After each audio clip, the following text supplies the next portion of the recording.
Gaby Longsworth. Welcome to the Hair Like Hers podcast. How you doing today?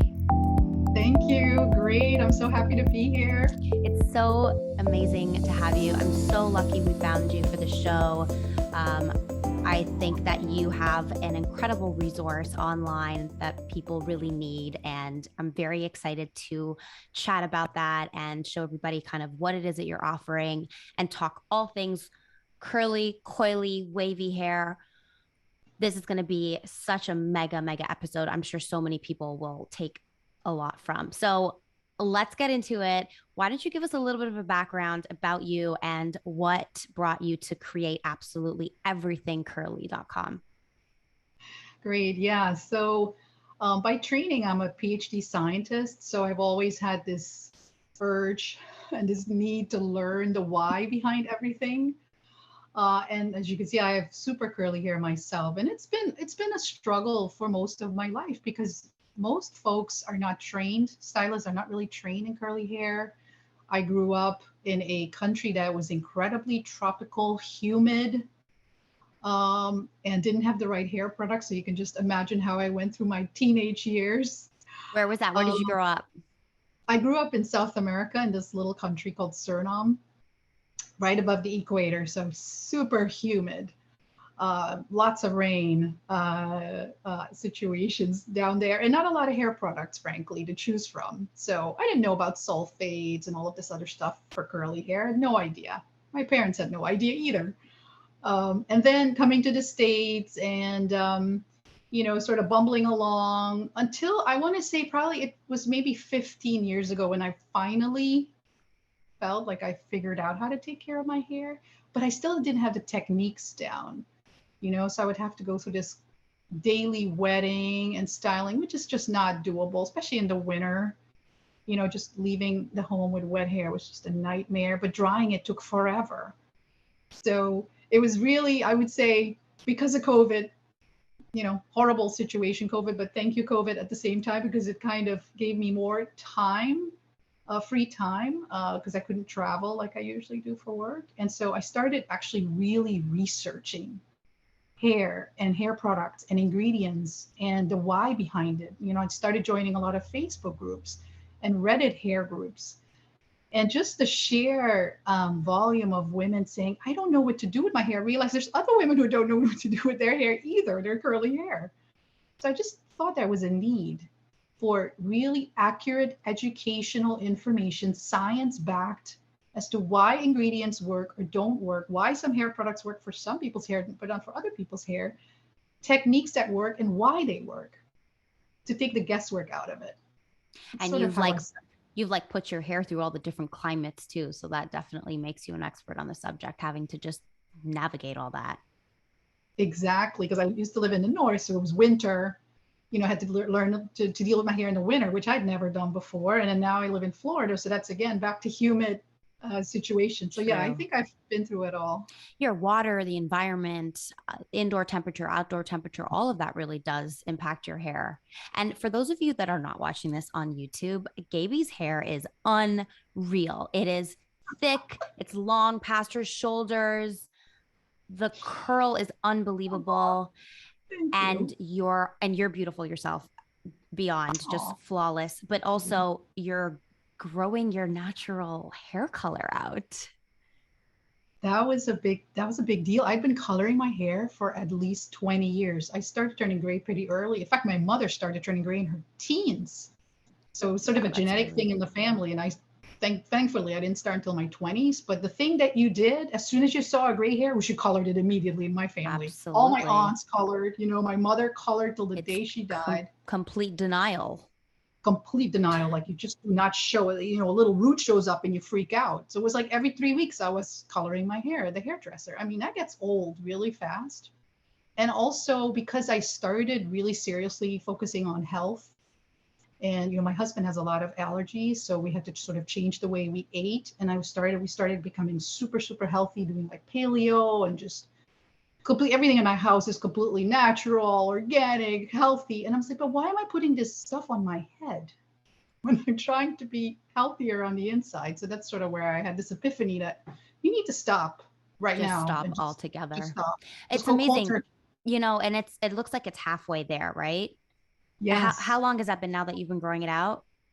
August is 2 years. It Yeah, takes wow. forever Right. It's because because your it's hair, so your hair curly. is so curly. And I don't want I to cut it. I don't want to cut it all off and start no. short. I'll just be patient. It's growing out really nicely, actually. I think it looks great. I think the curl actually helps it blend out really beautifully. And you just have like good quality hair too. It's really healthy looking. It's really thick. So you can pull it off, right? I think it's more difficult when women Because, that become yeah, that gray, like later in life, right? You're still really young, like yeah, later in life, then the quality of the hair can decline. And so growing it out maybe isn't as easy as you would have it right now with this like gorgeous, gorgeous hair, which we're going to thank get into because you obviously have a lot of things up your sleeves. We're going to expose it all for everybody. Let's get into our first question, Gaby. you. We're talking choosing ingredients, right? So, how can you help the listeners with specific ingredients and products and product types? What do they need to know? How can they walk away being a lot more informed today? Sure, sure. And it's definitely a really big subject. So I'm going to try to just focus on the highlights. Yeah. But I think too often there are women who see other women with a certain hair type, love their curls, and just go, "What products are you using?" And then they go out and buy those products, and then they assume their hair will look like that. And sometimes it may, and a lot of times it won't, because unless you know your hair characteristics and start from that point, you will not know for sure what products to purchase. So the first thing I would advise anyone is to take a good hair quiz. And there are many online, including on my website, little plug. But the quiz will help you figure out, first of all, what is your hair porosity?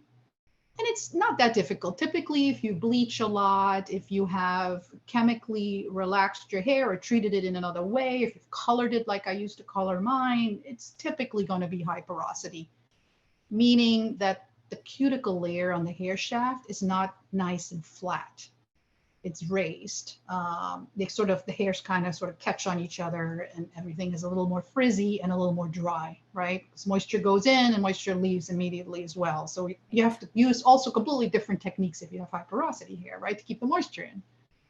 Versus if your hair's super healthy, like my roots are all low porosity because I haven't done anything to them, right? So that means the cuticles are a lot flatter there in some instances, which makes moisture harder to get into. But once it's in there, it's in there.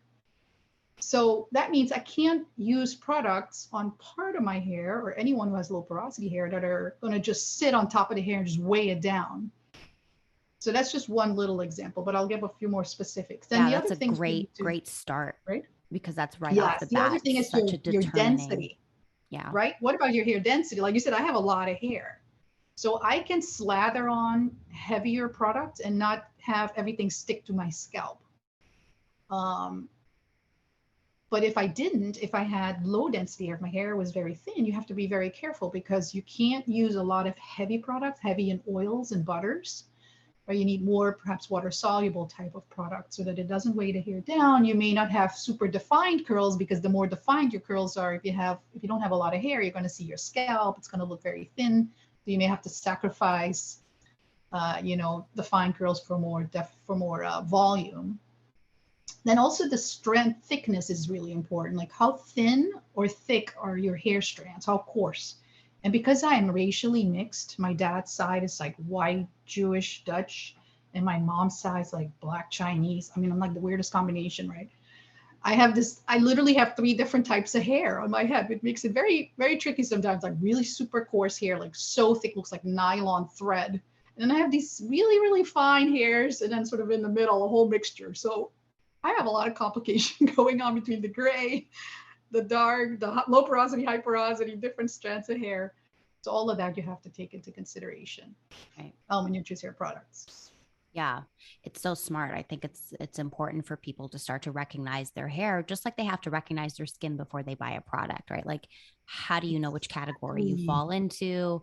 Well, it starts with understanding all the different things that you have to identify and realize that your best friend's shampoo might not be the right one for you, right?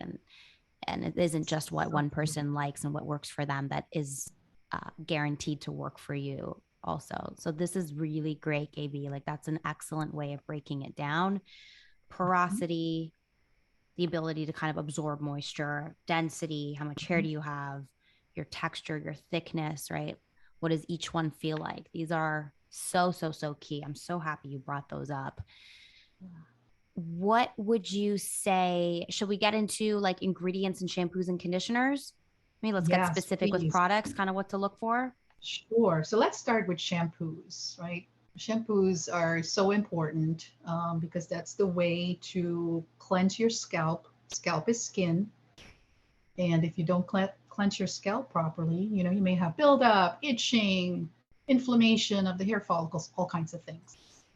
That said, you have to be really careful about what kind of shampoo you use. And you may actually use a different shampoo, Shab, than I do, because my hair, curly hair and coily hair, is typically already drier because of the curls. You know, the cuticle layer is a little bit more raised already because it curls so much.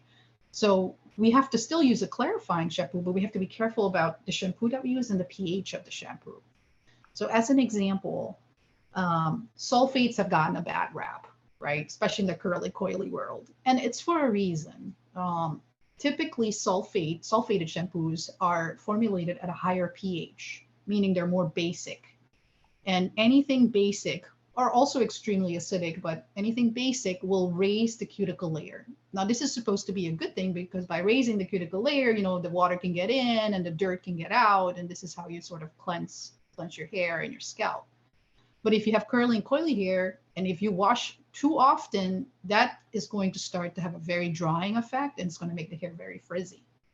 So it's much better if you're curly or coily to use a shampoo that has an acidic pH, sort of in the 6 to 7 range. 7 is neutral, which is the pH of water. Sort of a highly acidic pH is the perfect pH for a shampoo. But you can't find a shampoo typically that has a pH printed on it, because the manufacturers don't tell you what the pH Right. is. So you don't actually really know unless you test it yourself with pH strips. And this is very sciencey, whatever, but I actually have a box of pH strips because I want to know what the pH of my products is. People use pH strips to test the pH of their urine.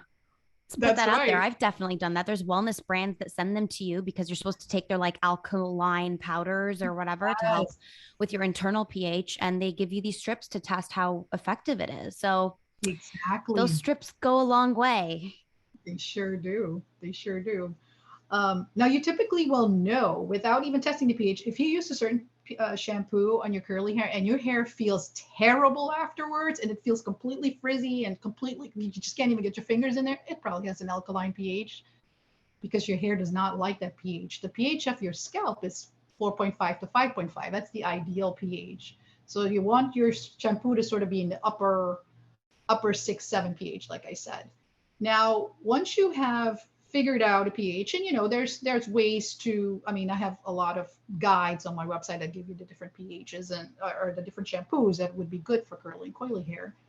But once you have figured out which shampoo works well for you, then you will obviously rinse that out with water, and then you need to use a conditioner. Now, the reason why a conditioner is a really good thing, almost an essential thing really, is because most conditioners have a very lower acidic pH, so sort of in the 3-4 range. So imagine you have the pH of the shampoo, the water is 7, and then the conditioner brings it back to the pH that your hair and your scalp likes, between 4.5 and 5.5.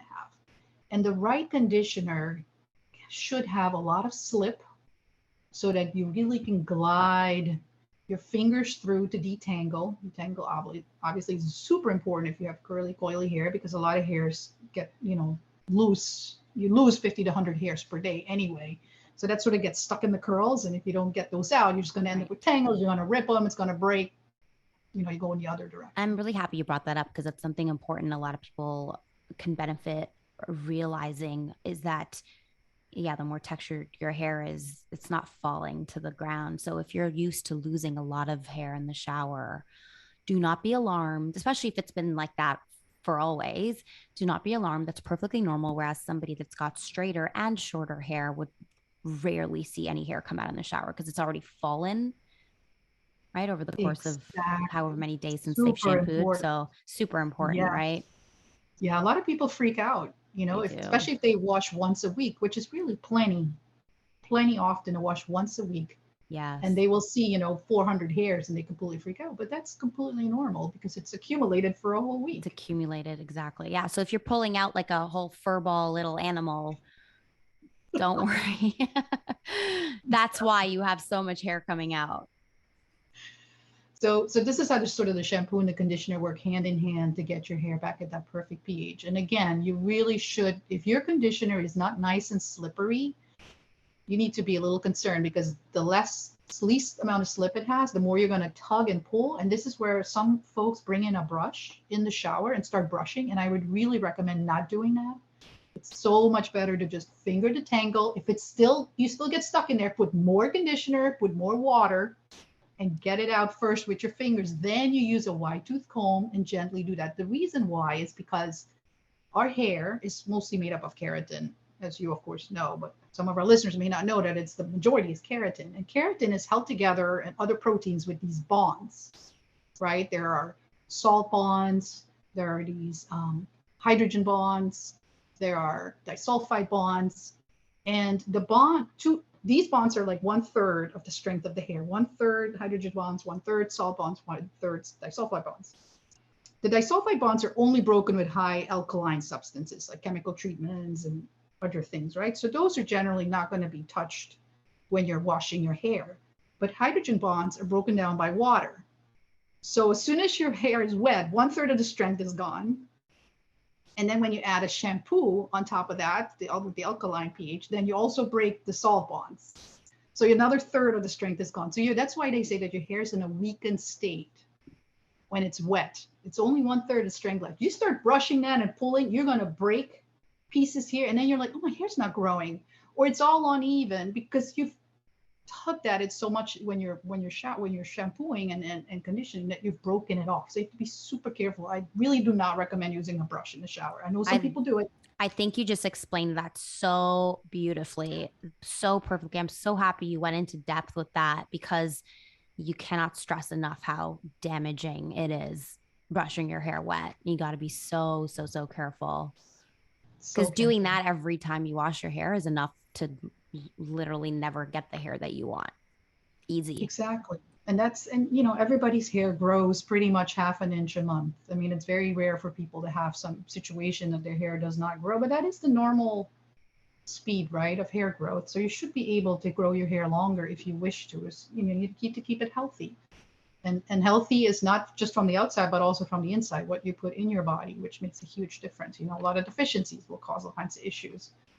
And I know we're not going to go into that, and you yourself are a certified trichologist, so you know all about that. But that's a whole nother discussion. My goodness, it really is, right? A whole other day, a whole other episode. A whole other episode. Okay, so Gaby, can you connect Yeah. some ingredients in like connecting hair characteristics to ingredients? Can we start to get specific with maybe what people can look for? Yeah, we can definitely get specific. So in shampoos, to take a step back, if you like I said, we all need a clarifying shampoo. You do not need to use a clarifying shampoo every single day. In fact, you should not wash your hair every single day. If you work out every day and you have like this massive sweater and you have no choice but to wash your hair every day, fine. But then use a co-wash. Use a conditioning wash and alternate. A conditioning wash we didn't even talk about, but that's sort of a special conditioner that has some shampoo qualities within the lower pH range that just moisturizes your hair. It cleanses somewhat, but it's not really meant to be cleansing. It's just to remove the sweat. I've never really used it. Actually, I've only used one. I take that back. It's been a while. Do you see co-washes out there? Like, are there brands that are tons kind of innovating the co-wash? Yeah. Absolutely. And that's why I would highly recommend if someone wants to use a co-wash because they need to wash more often than once a week, to use one that is specially formulated that says co-wash. I know some people use conditioners, but again, they have a different pH, right? So you have to be careful that you understand the reasoning behind someone. It's not just marketing. There's sometimes a really good scientific reason behind it. So one of my guides is all about co-washes. It probably has 100 co-washes. I mean, there are a lot of them out there. Right. So that's a good option if you need to wash your hair more often. But in terms of shampoos, olefin sulfonate is a surfactant that is like a sulfate, but it's actually active at a lower pH, whereas sulfates are active at a higher pH. So because olefin sulfonate is active at a lower pH, that means again, it's in that sweet spot that your hair likes, that pH that your hair likes. And it's also they can actually formulate shampoos with olefin sulfonate in that really good pH range. It's still very clarifying, so you can't use it every day. It's going to dry your hair if you don't use it too often, but it's not as bad and damaging as sulfates are to curly and coily hair. This does not apply to folks with straight hair that's very oily. That's a whole nother discussion. This is really for curly, coily. Yes, exactly. You're right. Like, good to just, remind everybody what this is about, because it is a completely different conversation altogether. Exactly. Yeah. Very few curlies and coilies would complain of an oily scalp. It's highly unusual because we already have naturally drier hair and less active sebaceous glands. That's just the way it is. So that's one example, I think, of a clarifying shampoo. There are other shampoos that are even more gentle. If you don't need a clarifier, if your hair is clean, you just want to wash it. So, some of them have amphotheric surfactants, is what we call them. They have both a negative and a positive charge, which is really interesting molecule. So if it's in an acidic pH, it will behave more like an olefin sulfonate, and it's a very gentle, non-irritating. I think a example of one is betaine, cocamidopropyl betaine. You'll see that very often. That's a really good one. And it's sometimes also co-formulated with olefin sulfonate, for example. So those are, if you look for those two, that will give you a good sense of where to start. That works for most folks. And in terms of conditioners, conditioners with really good slip, there are certain ingredients that provide that. So for example, anything that has marshmallow root, slippery elm, you can hear these terms, they already sound like slippery. They're plant derived. They're very mucousy like, like okra. Okra gel is another one. Interesting. Those provide incredible slip, and they're healthy. They're natural. They're plant derived. So those are really good ones. And then there's also a host of fatty alcohols. Now, alcohols in general, just straight up alcohols like ethanol, propanol, those are very drying to hair, kind of like sulfate. So this is why most folks try to avoid having alcohols in their products if you're curly or coily. But fatty alcohols are okay. So this is confusing because, folks see cetearyl alcohol, they're like, oh, there's an alcohol in here. Right. Don't buy it. But that's actually a fatty alcohol. Yeah, so no, I'm so happy you're clarifying this. Yeah, and there's a whole host of those. Cetyl alcohol and cetearyl alcohol. Those are very, very popular and very common. Also, benzhydramonium sulfate is another one. It sounds like a sulfate, but it's not a sulfate. See, it's very confusing for folks. I totally get why. It is. I mean, you look at the back of any bottle and words seem to just be evolving, and like new words start to come out, which could have, once been written another way or given another name. So exactly. Yeah. And so that's why I think, you need to really find almost, and I have one on my website, a list of the good ingredients that you can literally keep with you. And then it's, if you happen to be in the store and you just want to know, at least you have a checklist handy or cheat sheet so that you can make sure that whatever you buy doesn't have anything that's not going to help. So great. You're like helping people just make their own decisions. Exactly. Educated decisions, to take the guesswork out of it. This is not guesswork. It doesn't need to be guesswork. This is science, hair science. It's actually pretty straightforward once you know what to look for. And once you can figure out, this is not going to work for my hair. Why is it not going to work for my hair? Because of these reasons, you'll be able to make those decisions. So that's in terms of conditioners. Wonderful. And then what about leave-ins, right? These products that we have they're designed to be left in, not to be rinsed out specifically. Exactly. Oh my goodness. I don't think I would be alive or function without a leave-in. My hair soaks it up and it just makes a huge difference. If I did without leave-in versus with leave-in, you would see two different Gabys right now. So the leave-in, again, after you rinse out your conditioner, remember the pH of water is 7. So now you've raised your scalp and your hair pH is higher again because you've rinsed it. So to get it back to that preferred range, this is where the leave-in comes in.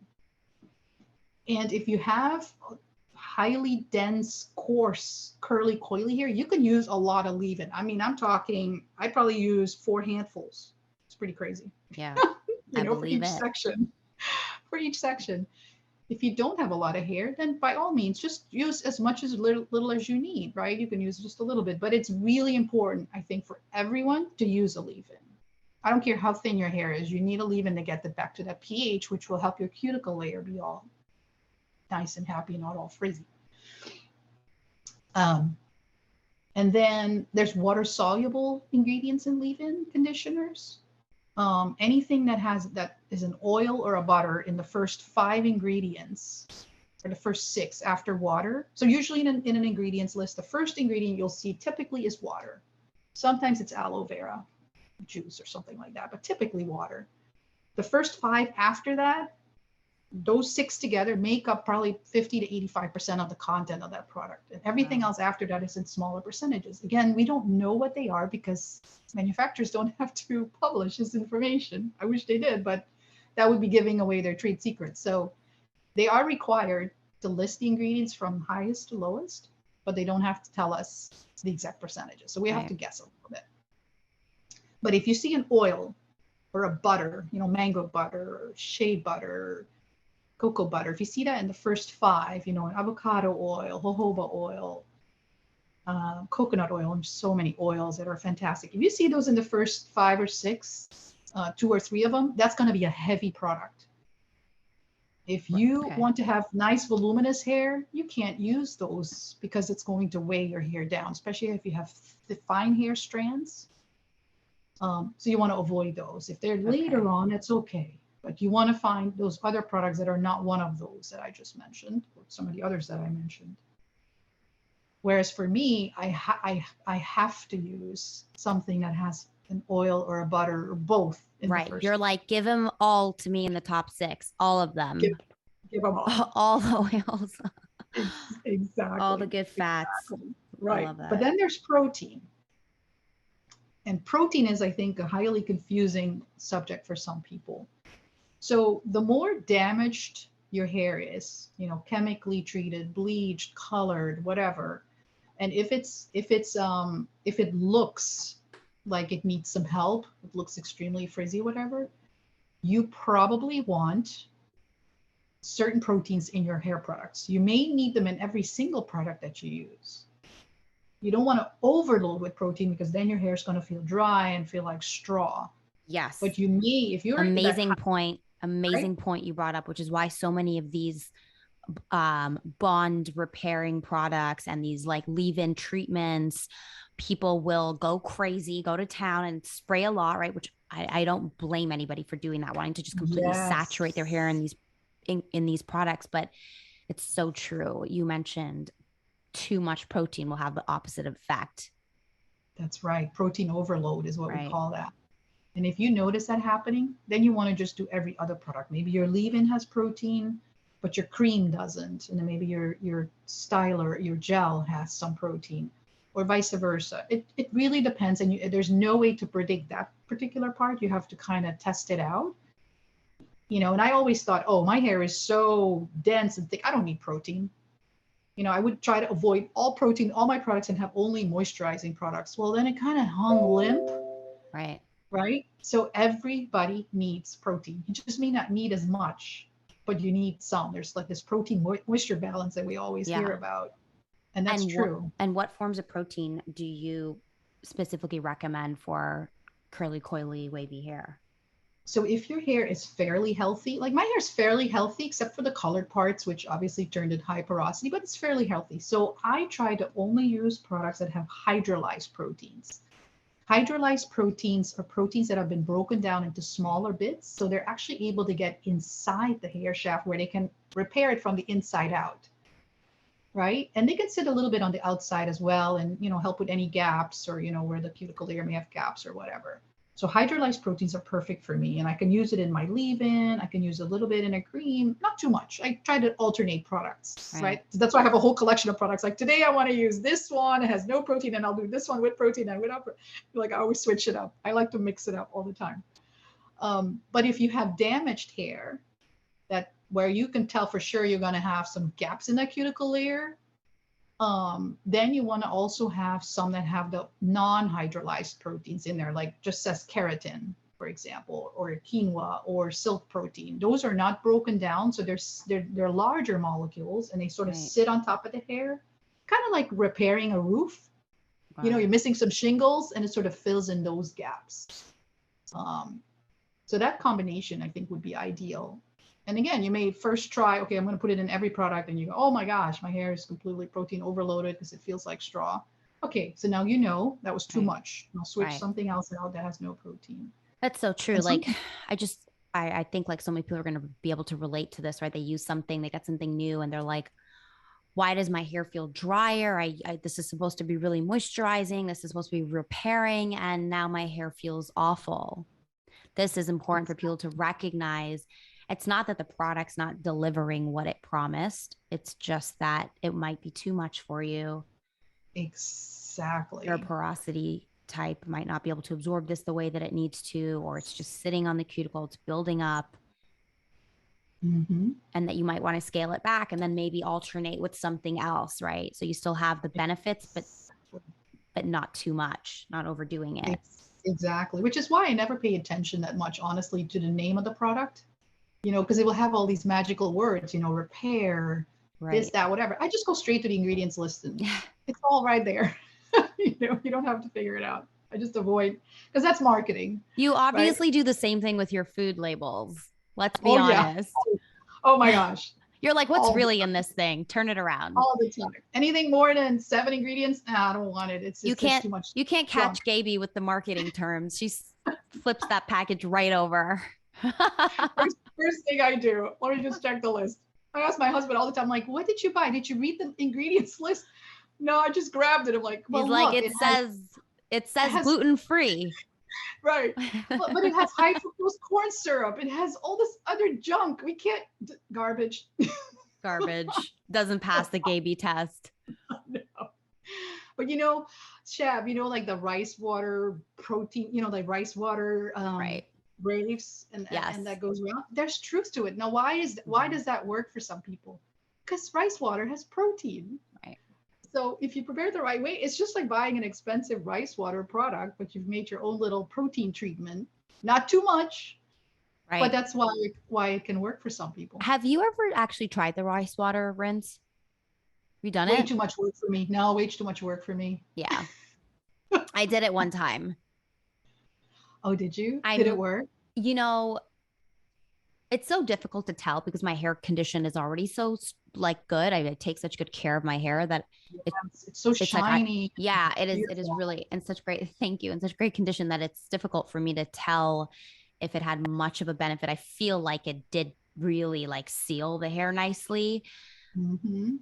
But then it's a matter of, you know, how much of a long-term effect does that have? And is that something you must continue to do? And is it going to work because it's not in a product that's made, you know, with chemicals, right? It's not a specially formulated product. So I often wonder just how beneficial something like that would be. And if it is worth the hassle of, like you said, that's too much work. I think it's very beneficial actually for the do-it-yourselfers. I think it's a great way to do it. And I've even seen some folks where they really make it very thick. They kind of sieve it and they make the rice water protein muck very thick, and then take a spoonful of that and mix it with their conditioner, their deep conditioner.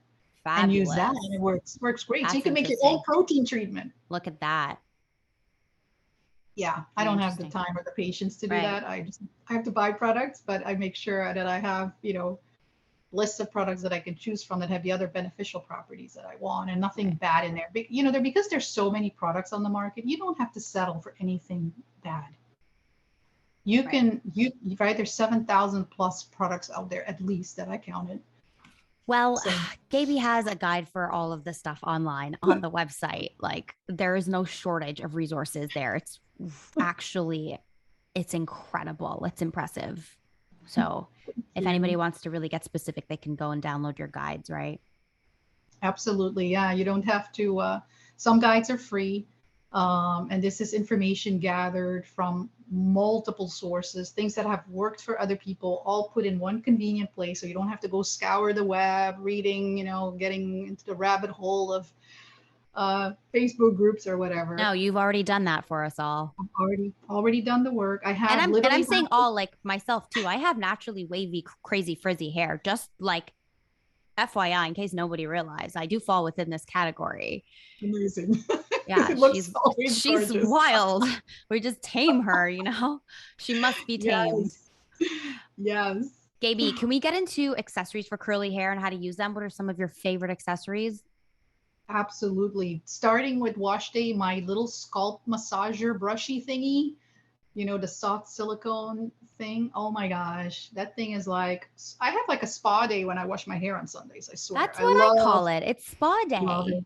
I love it. I play my Yeah. music in the bathroom. I got I have my water filter because folks, if you have bad water, it doesn't matter what you do with your products, you're gonna have the best products and the best techniques, and your hair's gonna look like crap, and you're gonna wonder why This is because you have hot true. water. This is true. That Sure, is make sure something the you water is cannot good. deny. Yeah. And I literally have another filter. We have a whole house filter system, but then I have another filter on my shower head specifically for me that I use when I wash my hair, Amazing. right? Because there's a lot of stuff, there's a lot of crap in the water that Absolutely. sits on your hair. So I got my little scalp massager, love that. Then I have to have I used to use a lot of microfiber towels, but for some reason my hair does not like those. I have to use my husband's giant soft white cotton t-shirts to micro plop. Interesting. What was it that the microfiber wasn't doing for you, or It just what was makes it my about hair it? frizzy. So, when I try to get the excess water out, it just frizzes my hair. So obviously, the way my hair strands, the structure just still hooks onto the microfiber. So it doesn't work for me. But for some Right. people it does. But you definitely Right. need So, some sort so of, it's like the fibers aren't even like small enough for you. Yeah, that makes they're not sense. small enough. I can see that. Yeah, It's not the smoothest towel. it's Yeah. not actually. Whereas the white cheap cotton t-shirts, especially the soft ones, completely smooth. Yeah. So that worked beautifully for me. And then I also love, and I know you love this too, Shab, my What's that? Tangle teaser. Oh, yes. Oh my gosh. I love that way more than my Denman brush. It's Well, I mean, just magical. what are you using your Tangle teaser brush for, right? Like, when are you using it? So in the shower, I put my leave-in and my cream. And then when I get outside the shower, I do my Tangle teaser in sections. Everything has to be sectioned, folks. If you don't not section your hair, you're not going to have nice curls. But so I have lots of hair clips and things so I can section my hair. And then I do sections completely smooth like a ribbon, right? It's literally smooth like a ribbon with my Tangle teaser. And then I take my gel, emulsify that, and glide it down and coat each strand with my Eco Slay gel, which I love. Oops, probably shouldn't even say products, but that one is just so amazing. That's okay. and then you just leave it alone and let it dry. But that's how I use my Tangle teaser. It's amazing. The difference is amazing. Right, because it like helps distribute the product. It'll basically get the cuticle layer smooth down like one direction. separate the curls.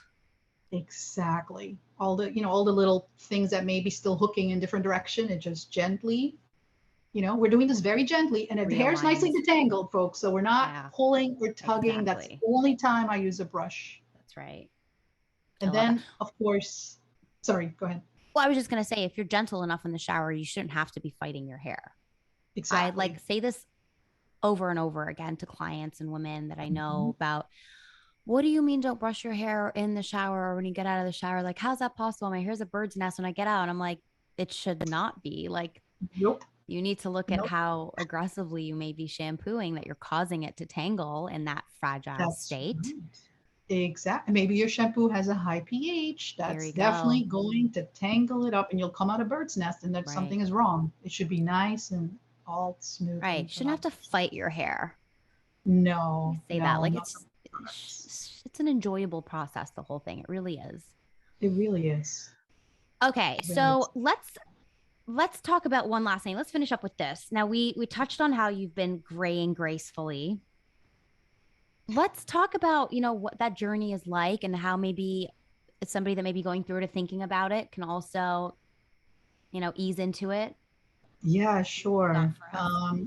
I think, and it's different for every person. I totally get that. And it's a lot of societal pressure, right? Sometimes people's family and friends are very, very mean. You know, they say the most Sure. horrible things like, oh, you look old and you look whatever, like you let yourself go. It's just the Oh phrase no. people use. I'm like, who came up with that? So it's really a personal decision and you really have to feel strongly about it to do it. But the benefits obviously are you save gobs of money, first of all, because that every 3-4 week trip, it's not going to happen. But obviously, you're still going to see your stylist for other reasons, but not to color. The health benefits are huge. And sometimes people stop coloring after they have an incident, you know, like they have been diagnosed with breast cancer or something. And then, you know, the physicians say you really should not True. do any of those things. And then they stop. So you don't even want to get to that point. Yeah. So I think it's to be aware of what's going to happen. It's going to be hard at the beginning because it's going to look like you let yourself go because you have like different colors going on. But once you get to a certain point, you really start to appreciate the process. It just is also a lesson in patience, honestly, because it's so slow. Oh my gosh, you know, we're in such a society that anything you want, you can get overnight shipped, you know, and this is it's a real process to go through.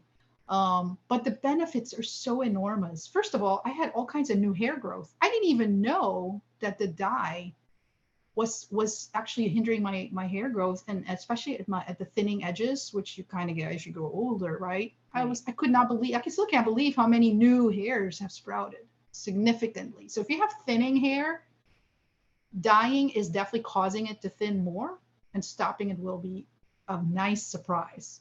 Right. Now, gray hairs are a little drier though. So if you have I was curly just hair, gonna it's say, already did you dry, notice a right? change in your texture? Absolutely.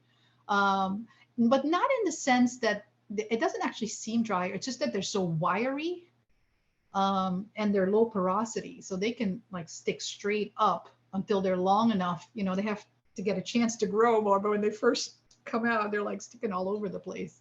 So it makes it a little uh, it's a little frightening at first. And you know, you can use a little mascara brush with some gel and smooth things down. Like it's not no reason to panic, but the benefit is that it's new hair growth, so it's all good.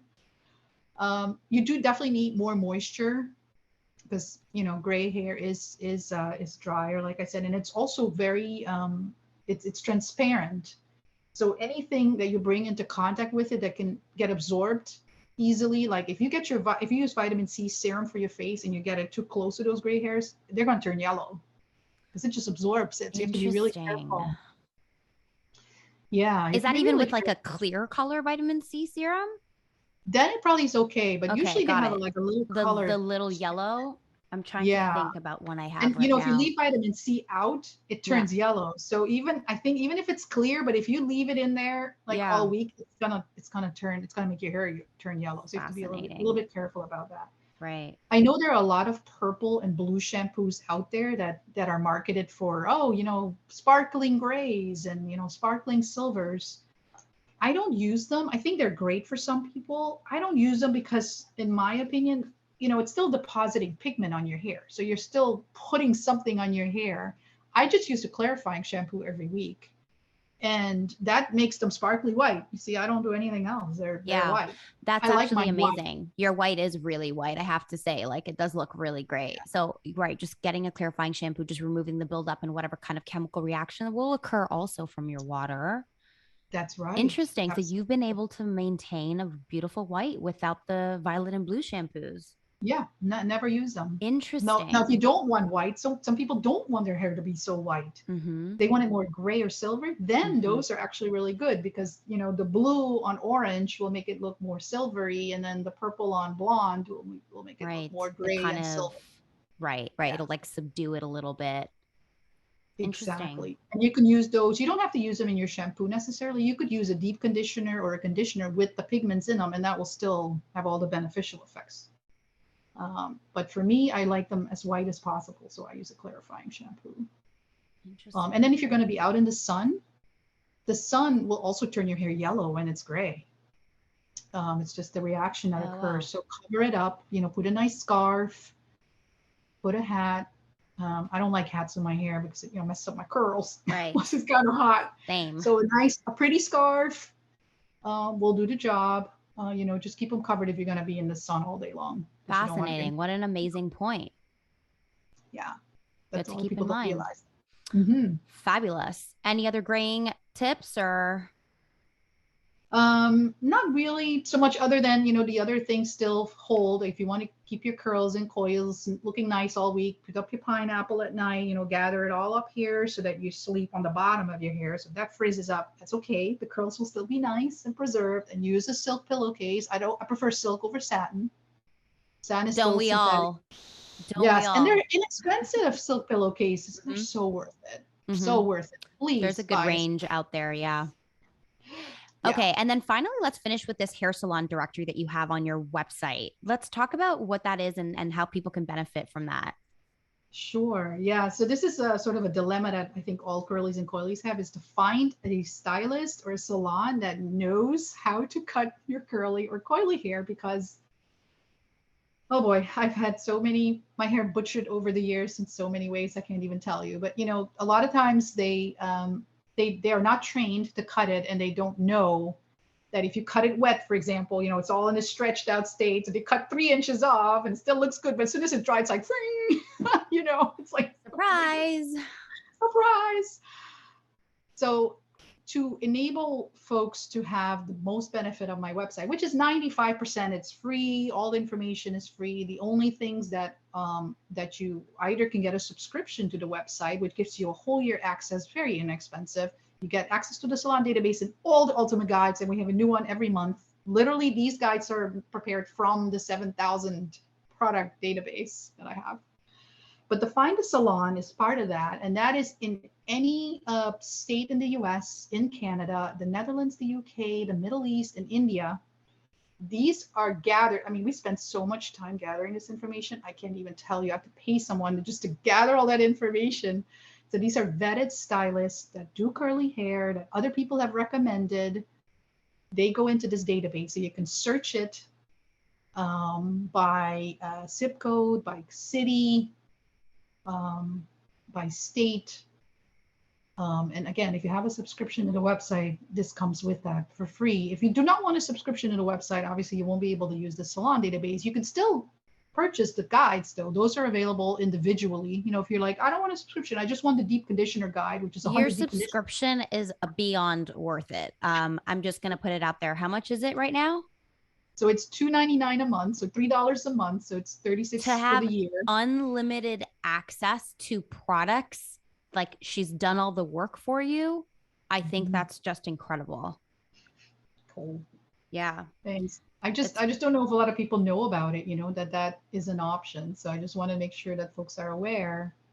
For example, the Kids Guide, it has over 200 kids products. And for the Kids Guide, we spent a lot of time making sure that we figured out which ones were clean, organic, cruelty-free, important for babies and toddlers, for shampoos, for conditioners, for leave-ins, everything. It's all marked up so that parents can make good decisions for their kids' hair. Oh, my goodness. Okay. Gaby, I feel like I could talk to you all day because you're obviously so full of knowledge. I'm like, let's try and keep this in 40 minutes. We definitely did not. We went over, and I'm happy we went over because this is so worth it. And there's so much more where this all came from. Thank you for having me. Gaby, if there's one thing I can ask you before we go, what is one thing that you can think of, right? I don't mean to put you on the spot, but what's one thing that you have completely changed about the way that you handle your hair ever since you got into this, educating yourself about the hair health and the trichology and really diving into this industry? What would you say is that one thing you've changed that you never knew before and that you'll never go back on? Wow, that's a tough question. I mean, the biggest thing for me personally was that I figured out how to make my wash day so perfect that I can wash my hair once a week and have the style last for at least 5 days. That's huge because, like I said, I would have to literally refresh my hair every single day, leave the house with wet hair. It was just a nightmare just to make it look like this all week. So that to me was huge because I'm a professional woman. I have a very demanding job. I don't have time to spend a lot of time on my hair during the week. So it's like, how can Love you it. have naturally curly hair? Because I do not like any chemicals in my hair. I do not straighten my hair. I don't blow my dry hair. I want it the way I was born, my curly hair. And how can I make that look professional all week? And I Um, finally figured it out. you just reminded me, and that's an amazing thing, right? You're like, how do I just make my wash days more effective, style less, and make my hair look better? It's like you just basically hacked the whole system. Before we go, let's actually get one question in that somebody asked us, because this was one of my favorite ones. And thank you for everybody that submitted a Oh, question online on Instagram. That was so great of you guys. This was number one that going to take the time to answer this. What's the best way to relax curls and tame frizz? There was a lot of questions about relaxing, straightening, taming frizz. really? But when they ask for relaxing, do they mean chemically relaxing, or just okay? Maybe what they're talking about is maybe stretching out the curls Mm-hmm. so they're not so tight.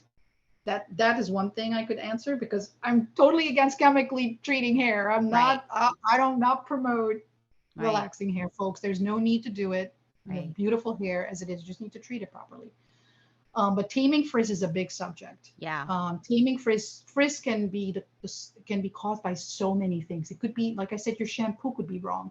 You could be using the wrong conditioner. Your hair could be so damaged that no matter what you do, it's going to be frizzy until you grow out that damage, right? It may need protein. It may have too much moisture. It's really hard to answer that without sort of knowing your characteristics and right. really getting you the right products and techniques. But if you have a good wash day, and I'm happy to provide feedback on questions for free on my Facebook group, my Curly Coily Facebook group. Any question you ask, I will answer there. Amazing. What's Um, the group called? I should send it to you, but it's like Facebook, Curly and Coily, I believe is the name of the group. But it's hard to find because there's so many groups out there. So I might have Sure. to send you a link. Okay, cool. Yeah, send me the But it's link and very I'll share it important. online with everyone Yep, for anyone can get sure. on there and ask questions. I'm happy to answer. But once you have figured out the right products and techniques, and if your hair is still frizzy, then there's damage. Like I said, so that has to be treated a different way. But if you want to have your curls look different, you can actually stretch them out. So you could do like two strand twists, or you can hang little weights at the ends so that when it dries, remember when I talked about the bonds, those hydrogen bonds, when the hair dries, those bonds are reformed. So the way you have your curls is how exactly it's going to dry. So if you Right. want it, the other thing you can do is make these loops, like take your hair, like sections of your hair, make a loop like this, like a ring. So when you're looking at your hair, it looks like this because you've rolled it around, and then you clip it like that. And you dry it like that, you're going to have these beautiful big coils. And Right. It's that's like how it's going to be until it gets wet. resetting the memory a little bit. Resetting the memory. So Yeah. there's tricks to relax the curls, so to speak, but not chemically. Ugh.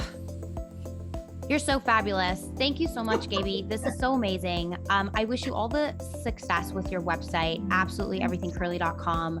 You really do put so much work behind it. I have so much respect for that, and just putting out information that just isn't out there right now. So all the Thank best. you so much for having me. Yes, thank So, you for coming so on, honored. and I'm sure we will be seeing much more of each other. I sure hope so. Thanks, Gaby. Take care. Bye bye.